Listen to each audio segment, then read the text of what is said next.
Akankah jadi perang dunia ketiga ketika Amerika menyerang dan membunuh petinggi militer Iran, Qasim Soleimani? Sebelum menjawab pertanyaan tersebut, sekedar mengingatkan saat ini dunia sedang menyaksikan dan merasakan perang dagang US Amerika melawan Cina. Dan dalam dunia peperangan ada istilah perang dagang di awal akan memicu perang militer pada akhirnya. Sehingga kalau digabungkan pertanyaannya menjadi, akankah perang dagang Cina Amerika akan menjadi pengawal perang militer di mana Amerika secara resmi 3 Januari 2020 kemarin telah melakukan serangan terhadap sebuah negara berdaulat Irak dan pejabat negara berdaulat Iran, di mana kesemuanya akan membuat menjadi perang dunia ketiga kah? Kita lanjutkan data lainnya. Demo besar-besaran di Hong Kong yang didukung Amerika menekan Cina masih keras dilakukan. Kemudian efek perang dagang adalah menurunnya transaksi antar negara 1 tahun belakangan ini membuat dunia menuju ke arah resesi seperti yang diprediksi oleh banyak pengamat ekonomi. Sehingga sekali lagi pertanyaannya di awal kita ulangi. Jadi perang dunia ketiga kah? Maka jawabannya adalah kita mulai dengan pertanyaan. Apakah Iran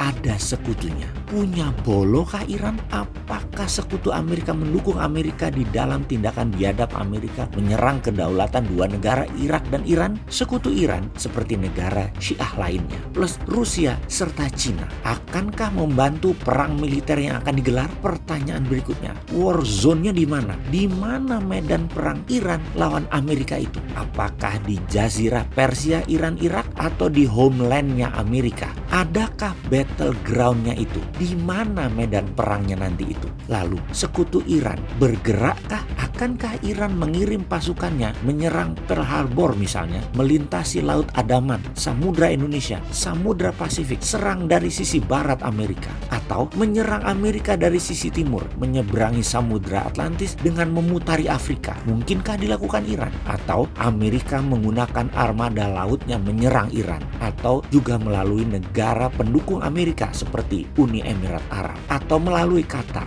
atau melalui Israel, atau melalui Saudi Arabia sekutu Amerika?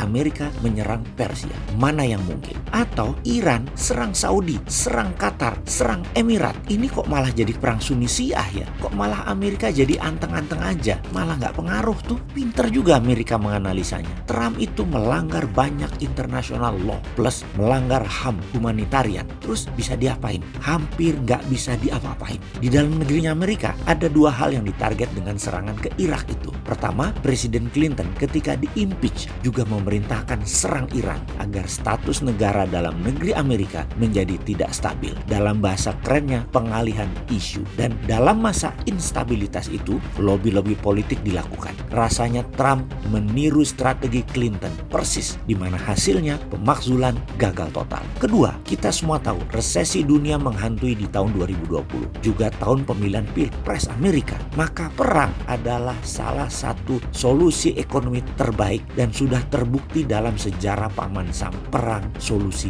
ekonomi, perang solusi resesi. Amerika tahu banget menyerang negara Syiah itu gak akan banyak dapat dukungan internasional. Negara bakal lawan mereka itu. Jadi perang dunia ketiga, perang militer dunia ketiga tidak akan terjadi dengan versi kali ini. Amerika itu mikirnya sama seperti Cina mikirnya ke Indonesia. Cina tahu banget Indonesia gak punya bolo. Dengan strategi Indonesia miring ke Cina 5 tahun ini, meninggalkan sekutu Amerika, meninggalkan Singapura, Taiwan, Korsel, Malaysia, Filipina, dan Vietnam, ya mereka semua jaga jarak dengan Indonesia saat ini. Itulah yang membuat Indonesia saat ini di mata ASEAN kesannya main sendiri. Ketika Amerika marah dengan Indonesia yang tidak mau ikut Indo-Pasifik, maka sejak saat itu Indonesia nggak punya bolo. Amerika dan sekutunya melihat Indonesia jadi business as usual, no string attached. Coast Guard kawal nelayan Cina ke Natuna saat ini, kita hanya bisa teriak-teriak saja. Nggak akan kuat perang fisik, nggak akan mampu bayar overhead perang. Sementara melobi diplomasi seperti pilihan sekarang, lobi ke siapa? Bolo Indonesia itu sopo saiki? Masa mau perang sama Cina lobinya ke Cina? Kok ngene mikirnya Dul?